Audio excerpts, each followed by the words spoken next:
Hello, darlings. This is Elvira, Mistress of the Dark, and you're listening to the deeply Dapper Dispatches with Kris, Ben, and Devon. They're coming to get you, Barbara.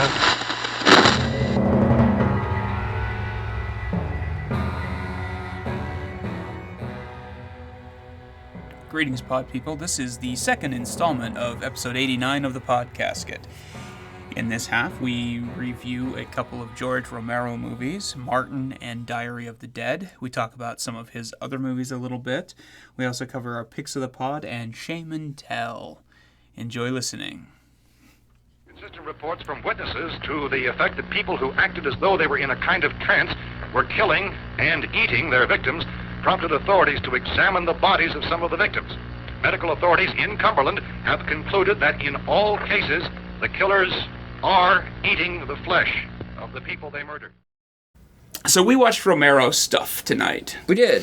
Because we feel like we gave him a little bit of short shift on the last one, just partially because it was still pretty fresh, and partially just, it was kind of one of those things where you can only say so much about it, especially for somebody that gave so much to the genre as he did.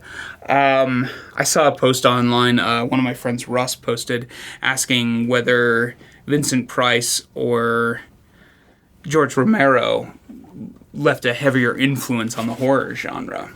I would say Vincent Price. I think Vincent Price is definitely the answer there. But I think George Romero comes very close behind. Yeah, he's certainly in that same cloud of influence, without question. I feel like Vincent Price probably did more beneficial for the horror genre in terms of what came after.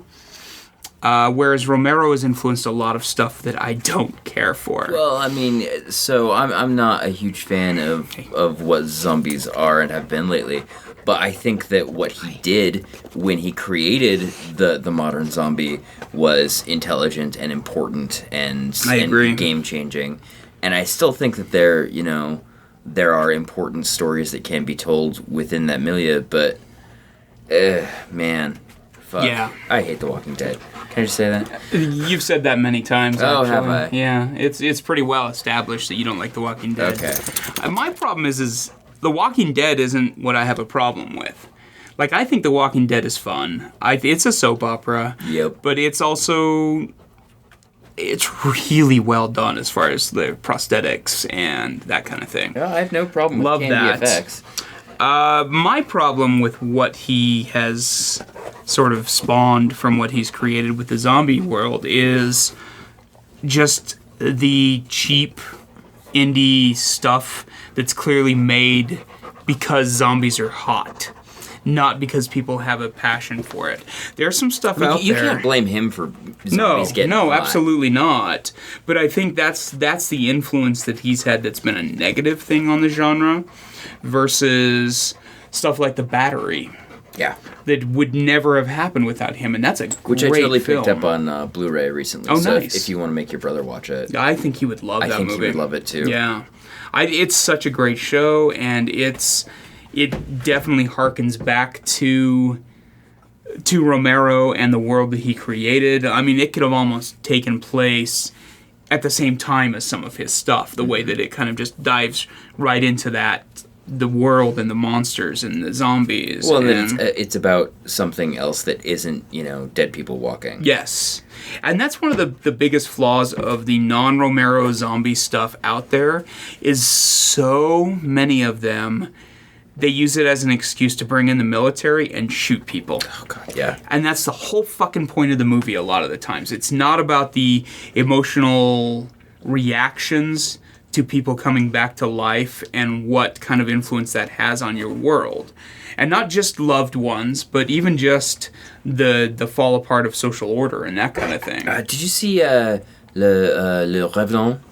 It's a French series. They remade it in English, but I don't remember what the English one is called, and I haven't seen it. But it's about dead people that come back to life, but they're not zombies because they remember everything. And I remember seeing something about that. Yeah, it's weird and it's a little Twin Peaksy, but it's not like A lot of things are sort of aping the Twin Peaks feel. It's not Twin Peaksy that way. Right on. It's not Twin Peaksy that way. Right on. It's good. I would recommend. So Yeah, I think some of that stuff is really interesting.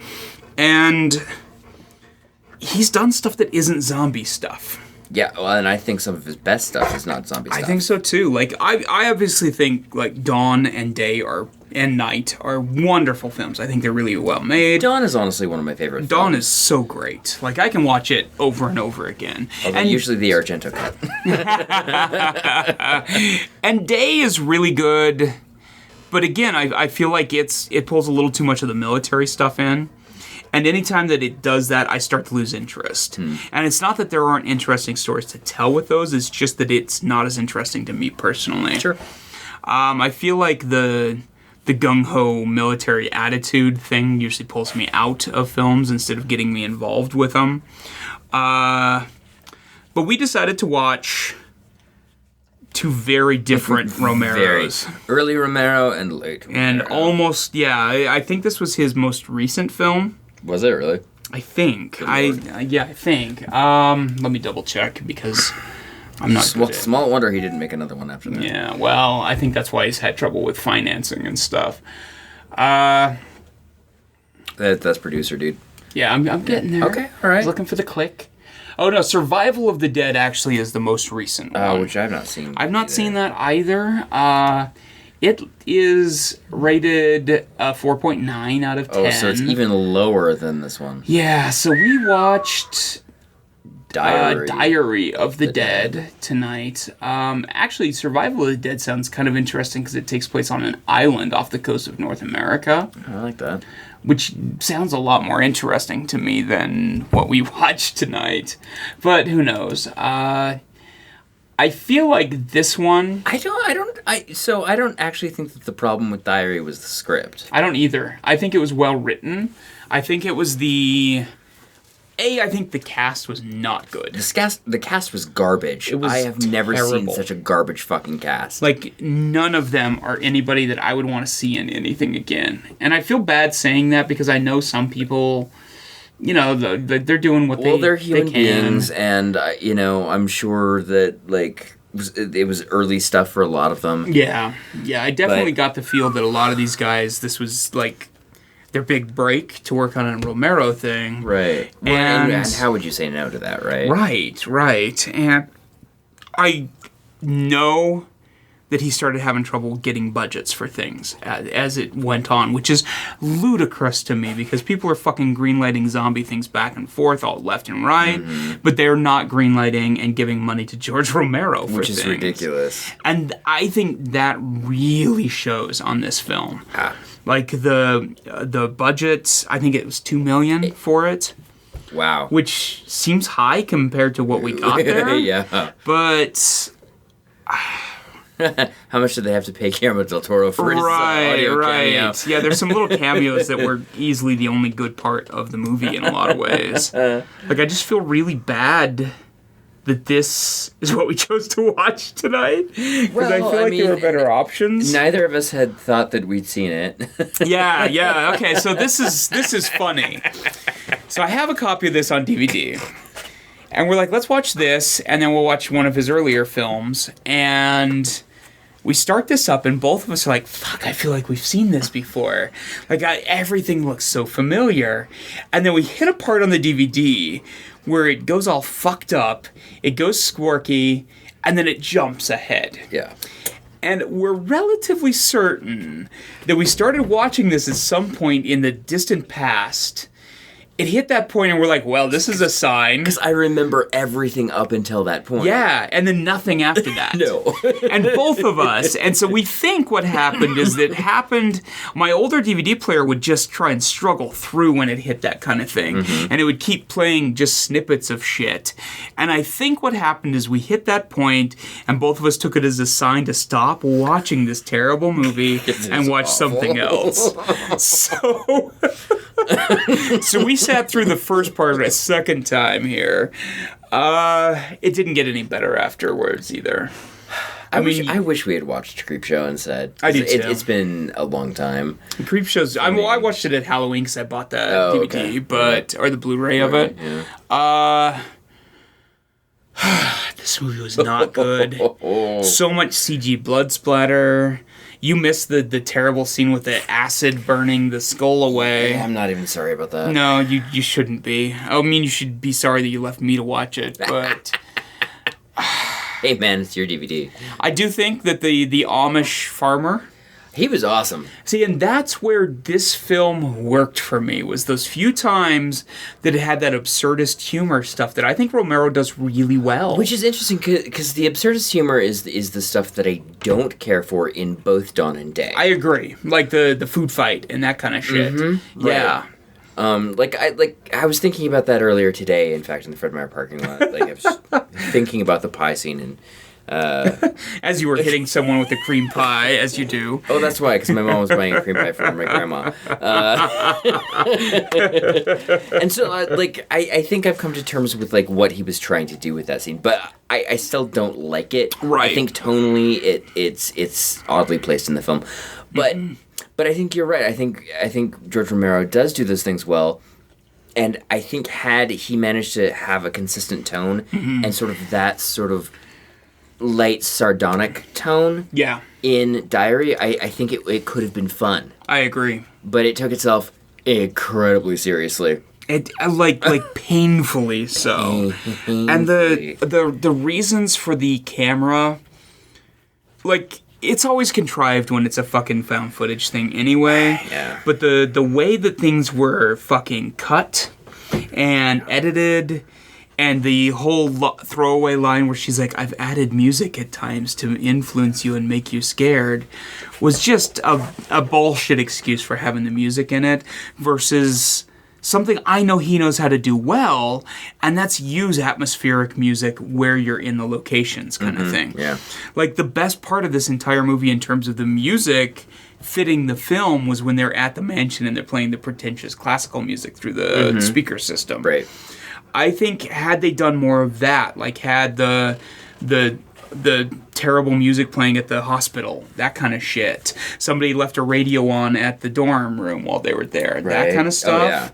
It would have been way more effective than this stupid bullshit. Well, and like he's making comments about the media and connectivity, and so it would make sense for people to have, like MP3 players or whatever, right?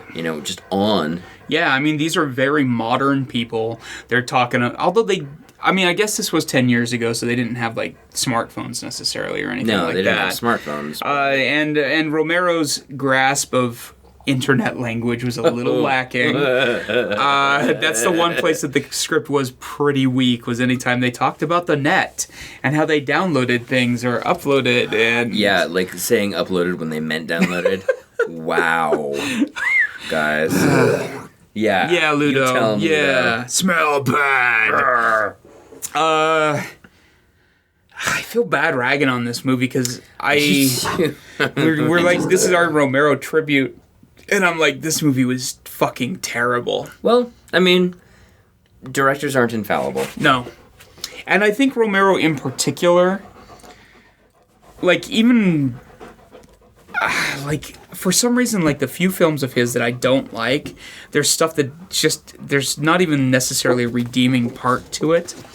And I feel like... What films of his don't you like? Well, I'm just curious. Obviously this. Yeah. Let me look. Like, I remember not liking The Dark Half, but I haven't seen it since I was... like a preteen, maybe. Right. Oh, and Monkey Shines, because Monkey I'm Shines. terrified of fucking monkeys. Right, which I think that's definitely a valid thing.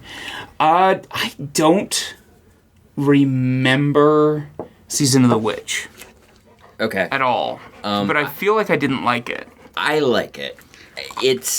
I can understand both sides of this fence.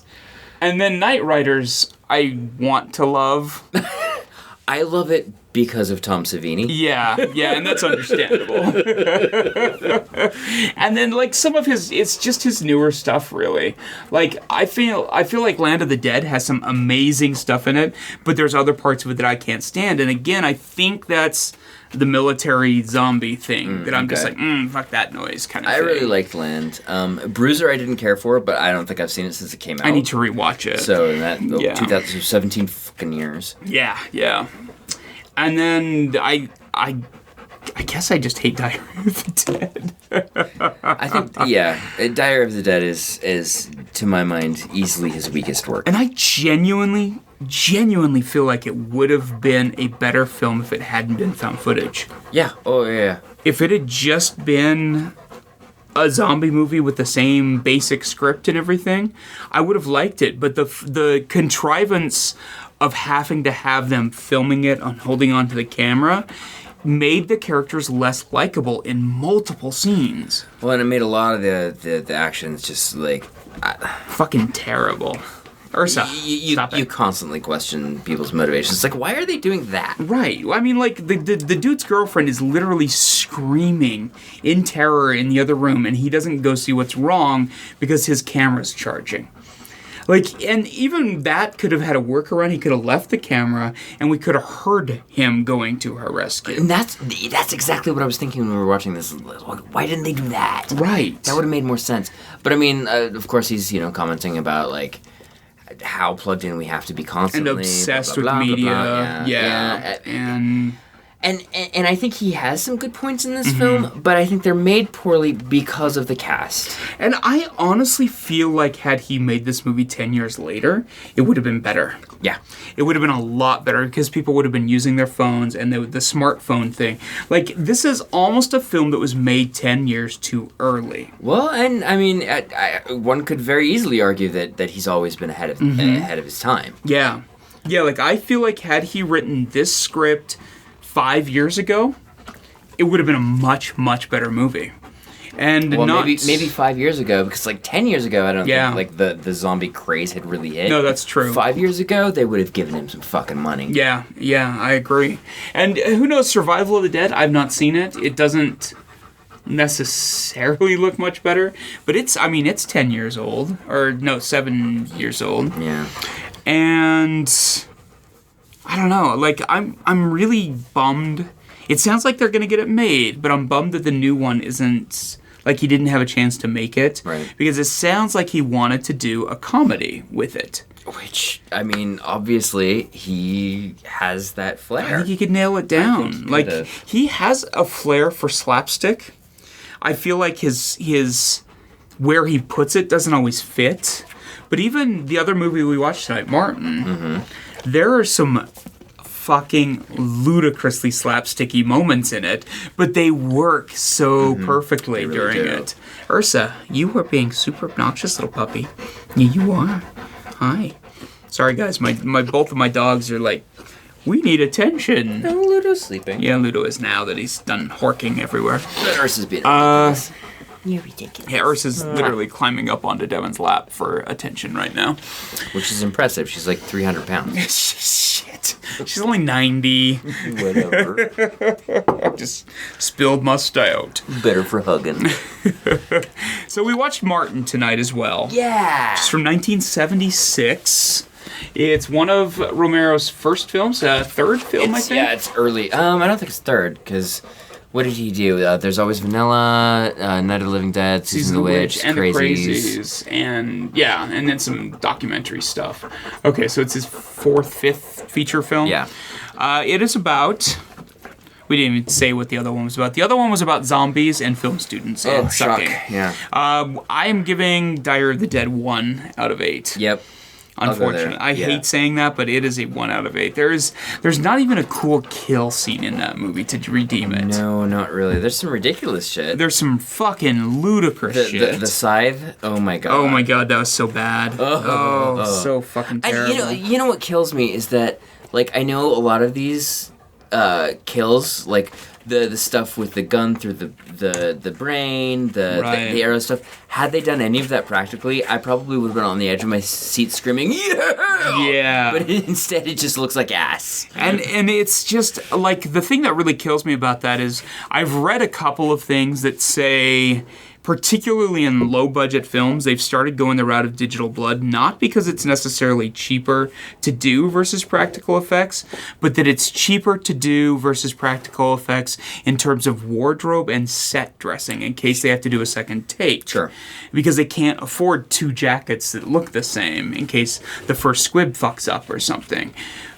that excuse is terrible for me. But it drives me kind of crazy. Yeah, and I don't know how accurate that is. I just read a couple of interviews. It sounds totally legit, but yeah. Oh my god. Yeah, do it practically, for fuck's sake. They can do it. I know they can. I would be less irritated by continuity errors, right? than I am by well, CG and blood. here's my thing. So your squib doesn't go off, or you have to do a second take. I would much rather you digitally erase that bullet wound and the blood. No shit, right? Than add a fucking digital blood splatter. Solid fucking points. I mean, come on, guys. But anyway, 1 out of 8 for fucking Diary of the Dead. I will probably watch some more Romero this week sometime too. Yay! Just because I'm in the kick now. I wouldn't mind tracking down Survival of the Dead just to see exactly what we got going on there, but not right now. So we watched Martin, and Martin is about a vampire? Well, I think vampire ? Is a really good way of describing that, because it's never really cleared up whether or not he's actually this ancient, kind of 100 years old, he's 98, he's 89. In his 80s. So whether or not he's the undead, or if he's delusional and his uncle is delusional. Yeah. And I love that. Like those... It's really skillfully done. The intercut scenes of him in his past could very easily just be his delusional brain. Well, and fantasizing. And George Romero does this beautiful thing where all of the...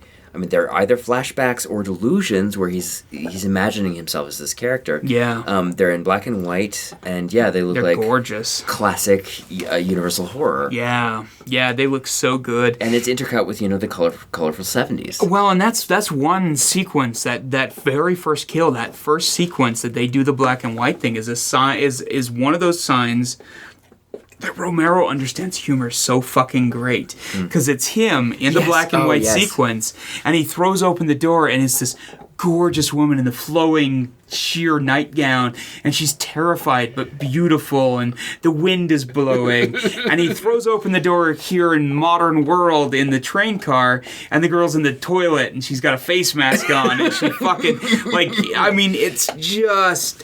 perfect. I haven't seen this movie since I think my last year of junior high or my first year of high school, which was a fucking longer ago than I want to admit. And I remember nothing about this movie, but I delighted as soon as I saw that. It was just so perfect. Yeah. And the actors in it are all really strong. I'm kind of in love with John Amplis. I understand that I'm not the only one, actually. Right, understandable. I met him briefly up at Crypticon because he was passing by the table, and we exchanged a few words. He was super kind. Oh my god, what a nice guy. He's still acting, he's super active, too. Yeah. He's got, 5 projects upcoming. It's all over the place. It's awesome. Yeah, and, Tom Savini's there without his mustache. Tom Savini's upper lip is the star of this film. It's literally the first time I've ever seen his upper lip, I think. It's so weird. It's frightening. He actually has a really uniquely shaped upper lip. He's got that kind of that lower, I don't know what this is called right here. Fulcrum. The fulcrum, it goes down a little further, and it shapes his lips strangely. It's kind of a V. It's amazing. Yeah. He's unmistakably Savini. Yeah. But it's just really jarring to see him without his little lip otter. And Romero himself makes an appearance as a very amusing Catholic priest. I did not realize it was him. I didn't either. So weird. Without his giant chunky glasses and his facial hair and his oldness. Frankly, yeah, he looks like an American Stephen Fry during those scenes. Kinda, yeah. He's got more meat on his bones. Yeah, I wouldn't call him chunky by any means, but he's fleshy. He was broad, at least, yeah. Actually, a lot more, stockman than I would have expected as far like shoulders. He had some thickness in the neck. Not what I ever picture Romero looking The like. worst 70s haircut ever. Oh my god, though. Like, he had the same haircut as that other woman who I wanted to touch her hair. It was so odd. She wore it better.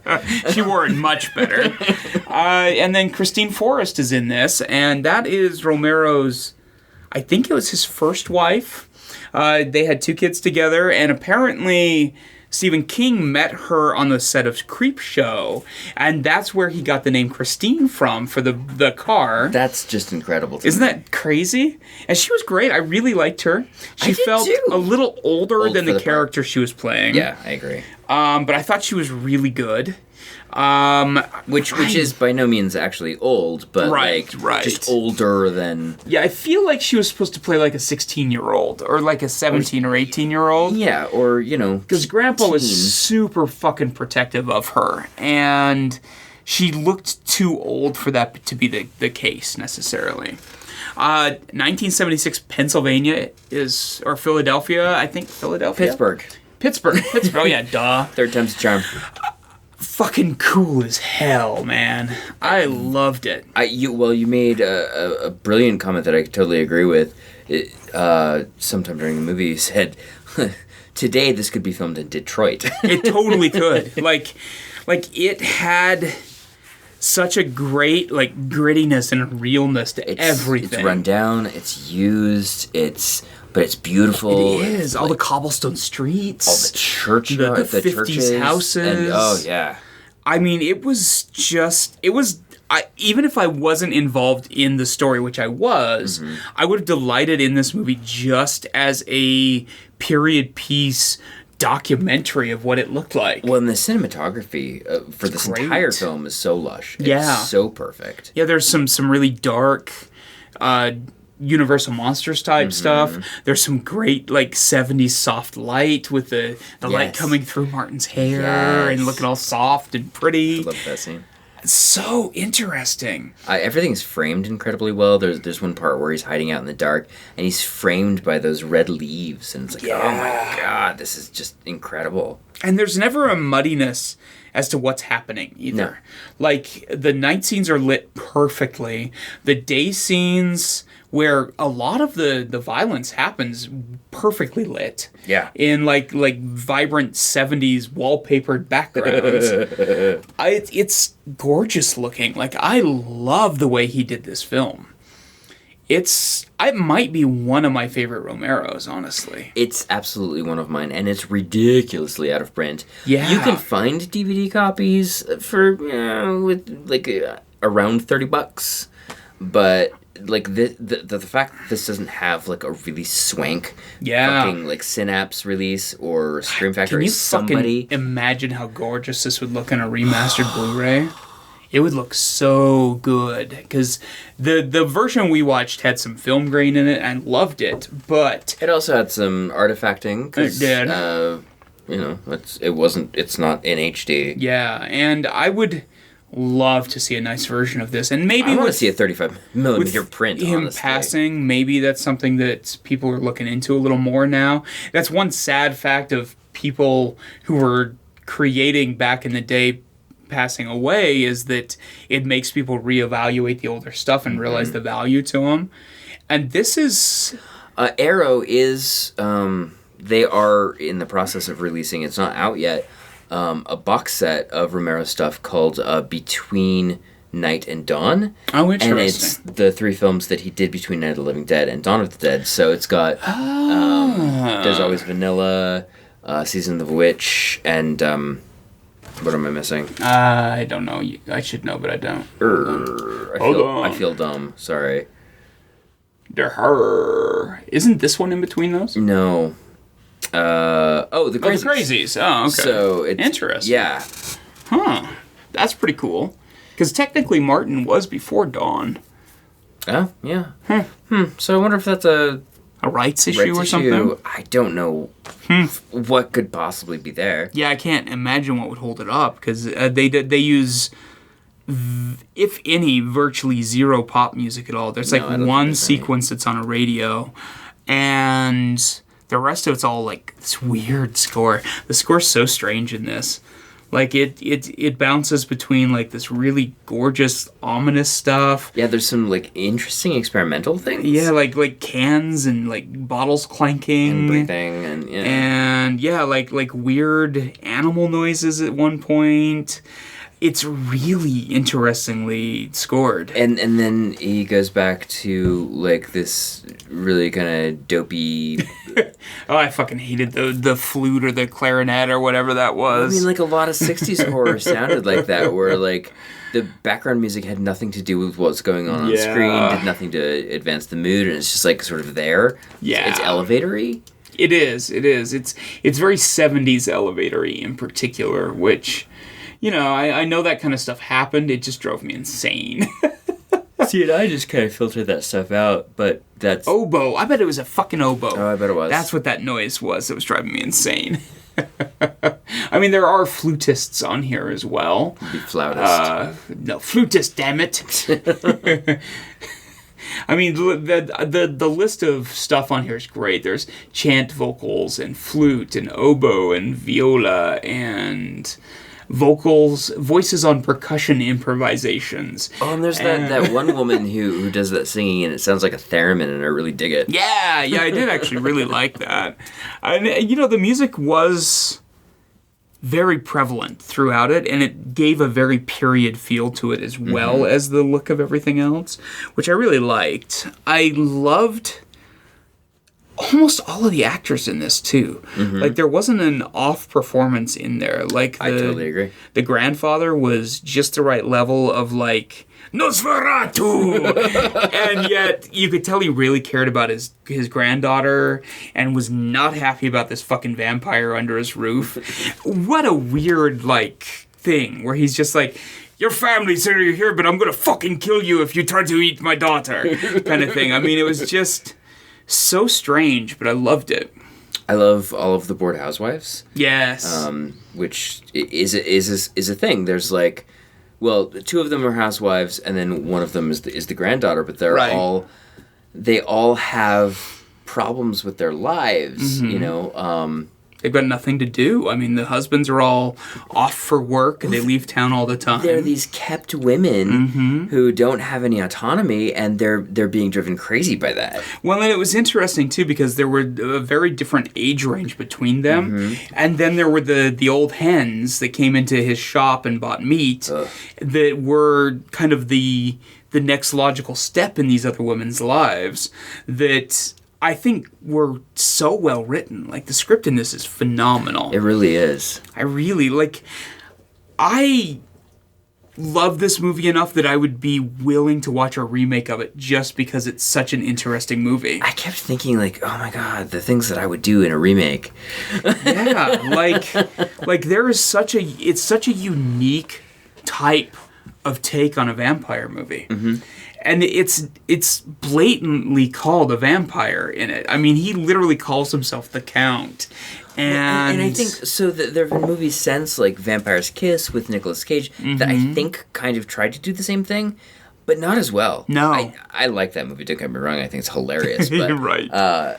Or Innocent Blood to an extent kind of tries to do that. But yeah, no, I think this film is superb. I think it's really masterfully accomplished. Yeah, and it's one of those that I love after having seen it now again after 20 fucking some odd years.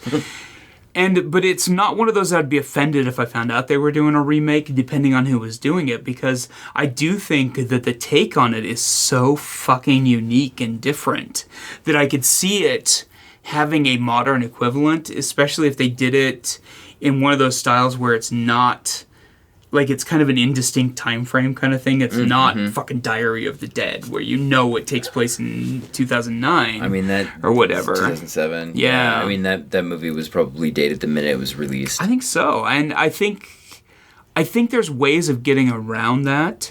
Like someone like... I know he'd never do a movie like this, but Guillermo del Toro. If he were to make a type of movie like this, it would have a little bit of that timeless quality to it, which is funny because Martin, what I love about Martin is the time that it takes place in.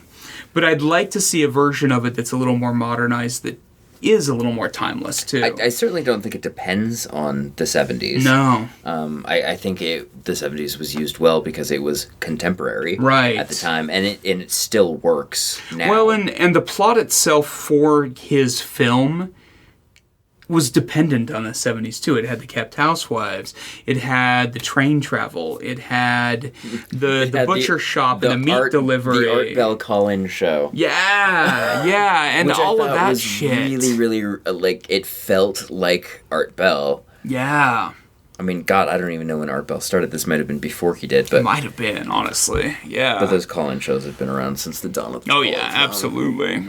And I think all of that stuff is so dependent on the time frame. Mm-hmm. But they just... It's a great story. I think it's one of the best, like... I think if it got remade, in like the style of It Follows, because It Follows is such an indeterminate time frame. Yes. Like, you think it could be the 80s, and then she's got that weird compact that's also a cell phone. Yeah. So it's like the technology's there, but it's not anything that like we deal with It's every not day. identifiable. So like you're not gonna 2 years down the road you're not gonna go, oh, she's using a Motorola Razr. That's right. Yeah, and I love the idea of that. That's the same with like the Refn stuff that he does, where you don't know what time frame it takes place in. Yeah, it could be today or it could be 30 years ago. Yeah, or that Baby Goose one with the flooded city, and what the fuck was that called? Oh, Christine Hendricks. I love this movie. It's like that type of movie where you don't know when it takes place. God, what is that called? We are not all 100% on things tonight. I am a little sleepy and super hungover. Gosling. Mr. Ryan Gosling, what was that movie you directed? Lost River. Lost River, yeah. It's the only thing he's directed. But that breaks my heart because it's so good. It's excellent. And the soundtrack's phenomenal. Well, and I think, like, it has a very Refn feel to it, or Rain, or however you pronounce his name. It's Refn. Refn feel to it. And so I think after working with him on some of these other movies, I think he definitely has an influence from that. So I hope that means he's going to do other stuff, because I loved his directing in that. I think Lost River was kind of widely panned, which I find unfortunate, because I think it was an accomplished film. I really feel like that's one of those that might come back around. Also, Barbara Steele. Like, for horror fans, you love Barbara Steele? Yeah. I love Barbara Steele. Barbara Steele is in this fucking movie. Yeah. She has no lines, but that's okay. Christina Hendricks is fucking great in that. Ronan. I don't know how to pronounce her first name. Saoirse Ronan's really good in it. I mean, that fucking... that's my favorite Matt Smith role. Yeah. I think... It's certainly better than Terminator Genesis. Well, you know what? I bet that's part of why this got so panned. I think people were watching it because they thought it was a Baby Goose and a Matt Smith movie. And it's not a fucking either of those movies. No. I think that's honestly why it has as many, like, negative responses to it as it does, is nobody is playing the type. Yeah. No, like, even Christina Hendricks, like, her character has the closest to her Joan character on Mad Men, but even then, it's a totally different world there. Like, if you like Mad Men and you go watch Lost River because Christina Hendricks and her boobs are in it, you're not going to love it. I feel like it's one of those movies that would almost have been better if it didn't have actors in it that you knew. I don't know, because the performances that he gets out of every single one of those people is great. Yeah. So anyway, that's our Lost River from like 34 episodes ago. Yeah. I'm totally giving Martin an 8 out of 8. I give it an 8. It's absolutely one of my favorite Romero films. It's right up there with Dawn. Yeah. For me. Yeah, particularly if they release a better version of it. Like, I have a few quibbles about the film that made me hesitate on a 7 instead of an 8, just because there's parts of it that are just so indistinct. Spoilers for this movie from before I was born. The very ending of it I felt was a little weak. Really? Because he... Like, the one person that he gets stabbed for is the one that he didn't kill. Which I like. But I also feel like the grandfather should have realized that something was going on before that. Because he never hid that other girl. And there's no way he fucking made that look like a suicide. Is there? I mean, seriously. Well, I mean, you mean the one he didn't kill? No, the one that he, like, killed the boyfriend, or the one that was having an affair. Yeah, he didn't kill her. He didn't kill her? No, he let her live. I guess I missed that somehow. Yeah. Okay. Yeah, that's why he was all like, you can go to sleep and you'll wake up. Oh, and that's why he was hungry still. Well, he went... Or feeling the urge. He went and ate the boyfriend. Yeah. But then because he was having the sexy times with... I forgot about that. Yeah. So he didn't need that release. That's true. I'd completely forgotten about that. So that turns it a little bit for me. Okay. How did I miss that? Was I eating popcorn or something? You probably look at your phone. I don't know. Fucker. I didn't look at the phone that much. Mm-hmm. You know what? That might have been while I was typing up the questions that we answered Oh, okay. on the podcast tonight. See how you are. I'm a bad person. But yeah, I really enjoyed that. I think that was a really good movie for us to watch for the Romero episode, too. Yeah. As far as his other stuff, what would you say is your favorite? As far as his other... as much as I want to like the crazies, I've never been super crazy about it. I'm sorry, that was terrible. I fucking love his segment of Two Evil Eyes. Mm-hmm. It's the Curious Case of M. Valdemar, by Edgar Allan Poe. Yes. It's a story that not a lot of people know about. It's not one that's done very often. But I think this is the only time I've seen it done, isn't it? The only time I've seen it done on film. Yeah. I really enjoy that. Yeah. The story, and I think he does a bang-up job.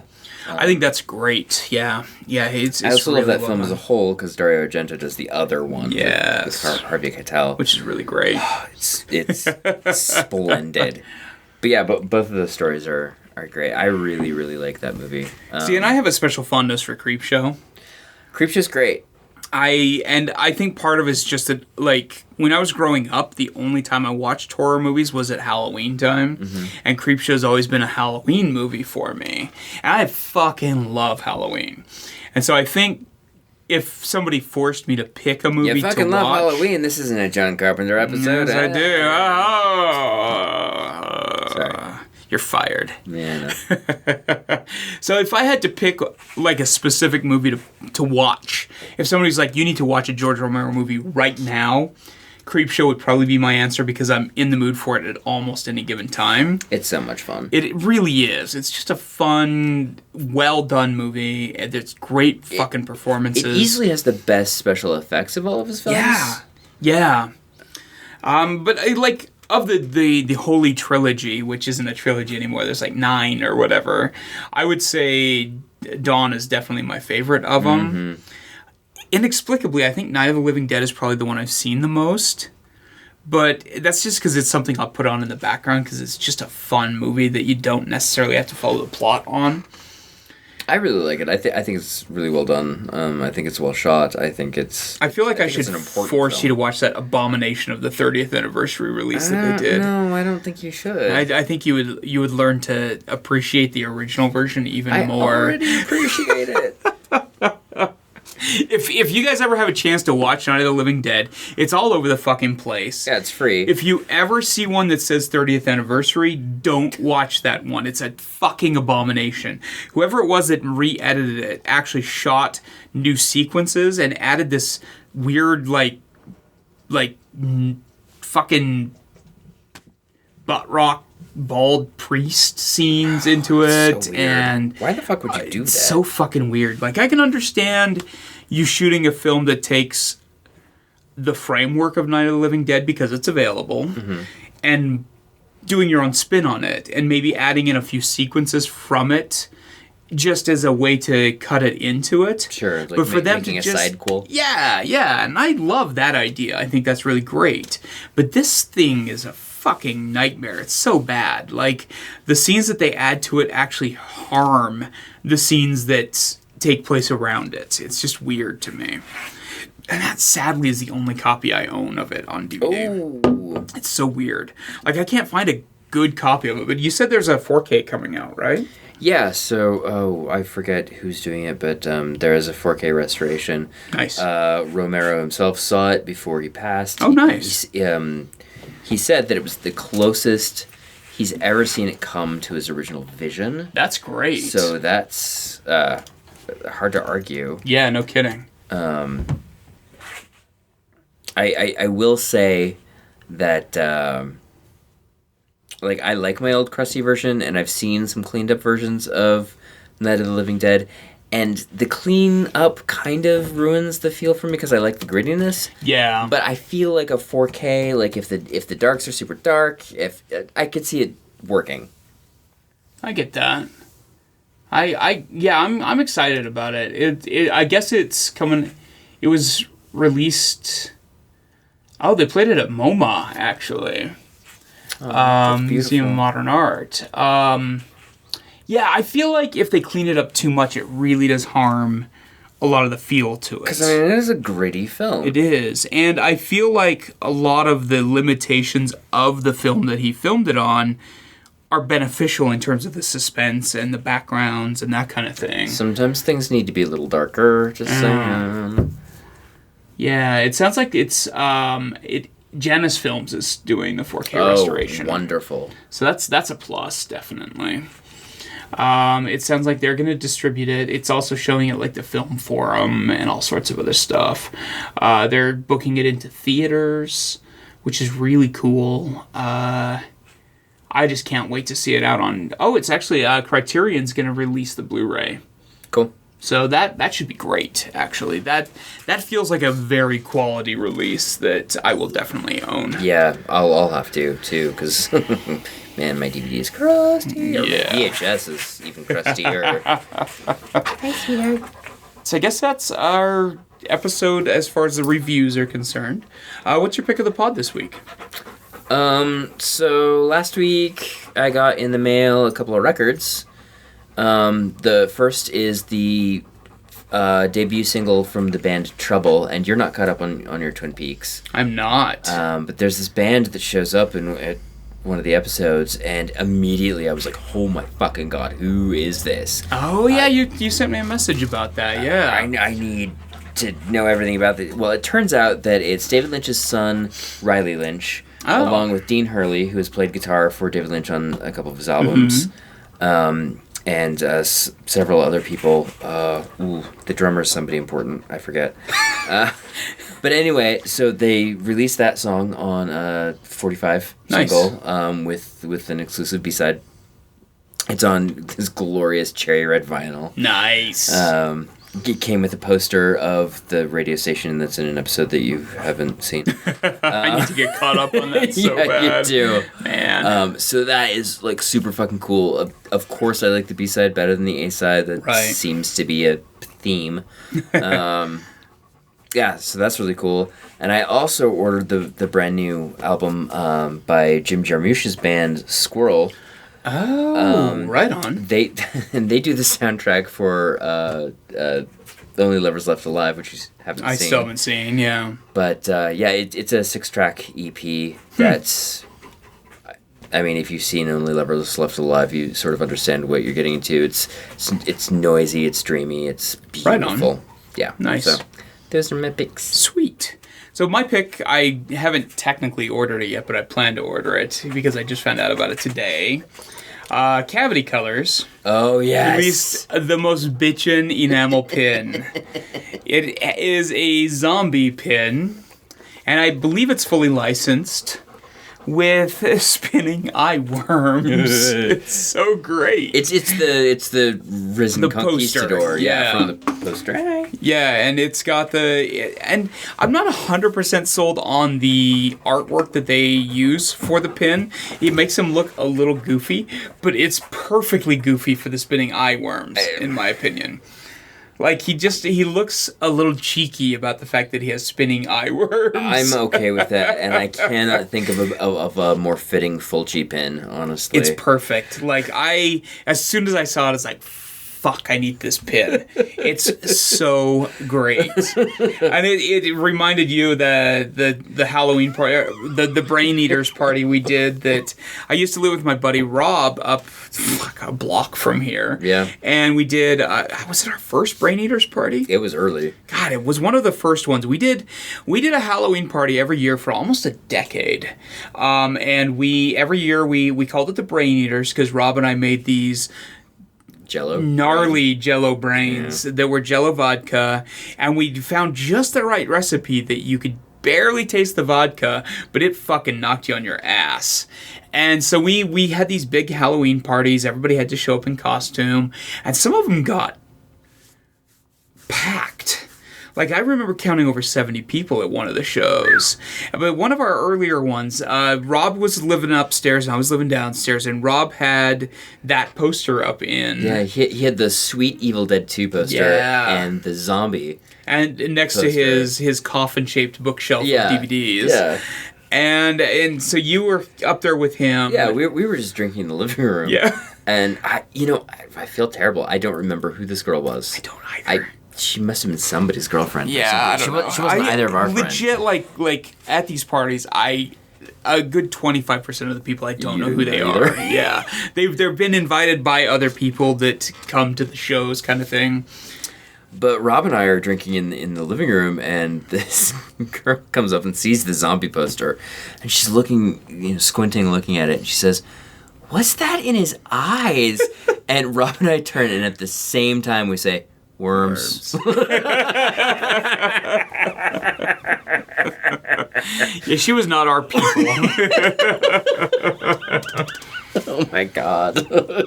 I miss those parties. Yeah. I'm too old to do them now, but I miss those parties. Clearly I am too. I mean, I don't know anybody in town to invite that would come to them these days. I'd come. Well, yeah, but that's just us doing this. Oh yeah.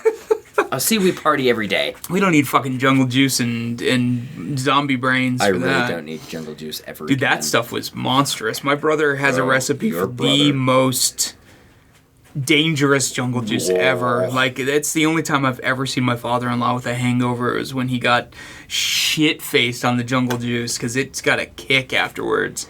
I mean, it had, like, if I remember right, it had 99 bananas, 99 apples, 2 bottles of Bacardi 151, at least 2 giant jugs of cheap vodka, and then he laced it with just the right level of fruit and fruit juice to completely mask any alcohol flavor.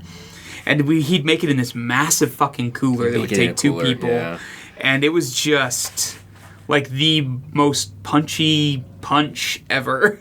And the fruit was real fruit, so it was chunky. It was. So it kind of looked like a bucket of gore. Oh, it was gnarly. Yeah. There were a couple of years where we'd freeze gloves. So he had ice gloves in it and stuff. But that's beautiful. Yeah, it was... I miss those parties, but I think I'm too fucking old for that. Like, I get acid reflux if I drink a beer too late now. I'm old. Oh, you're fucked, man. Kills me, man. Yeah, this beer we had tonight's gonna probably kick my ass, 12% actually. Before bed? Fuck. Perfect. And you did give me like 2/3 of that pint there, too. I really did. But anyway, that was our show this week. Did you have some shame and tell, though? Do I have shame and tell? You do have shame and tell. I always have shame and tell. You have shame and tell, too. I don't have any shame and tell yet. It hasn't come yet.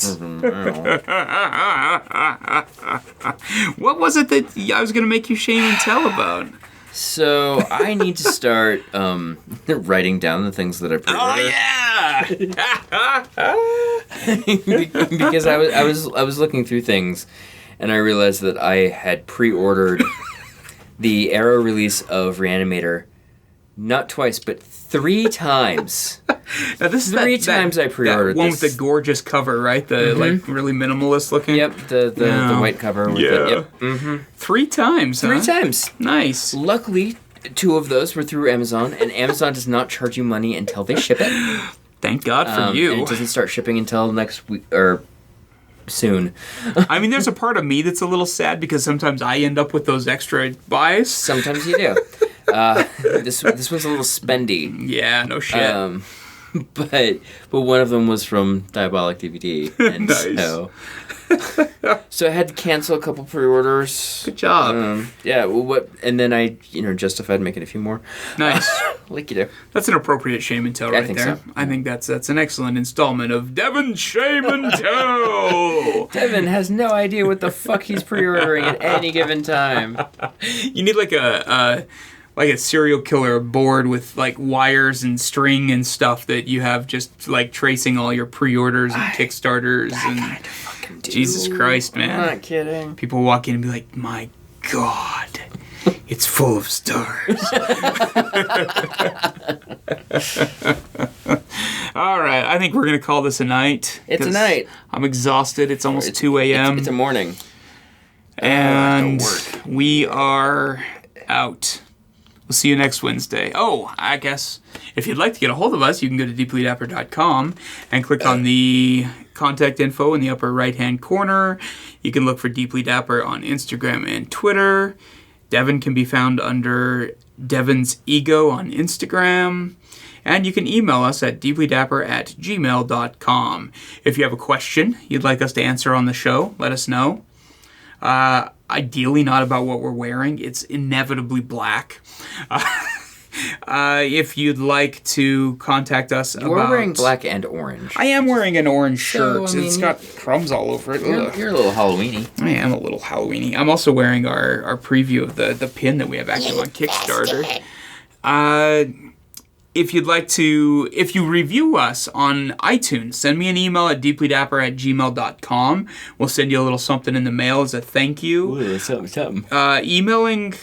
Emailing doesn't do anything except get you something, but reviewing us on iTunes helps more people find the podcast and helps us do more with the podcast too. Find a little more time for editing and that kind of shit. And if you've listened to other episodes to review us about, this episode or this show. See, look, an edit needed right here, but I'm not doing it because we don't have enough people listening. I'm tired. We're exhausted. We're going to bed. Thanks for listening, everyone. Good night. Hello, creeps. It's me, John Kassir, the voice of the Crypt Keeper.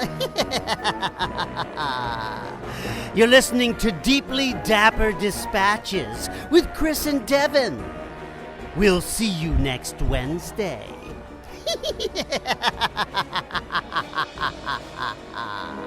And now, folks, it's time to say goodnight. We sincerely appreciate your patronage and hope we've succeeded in bringing you an enjoyable evening of entertainment. Please drive home carefully and come back again soon. Good night.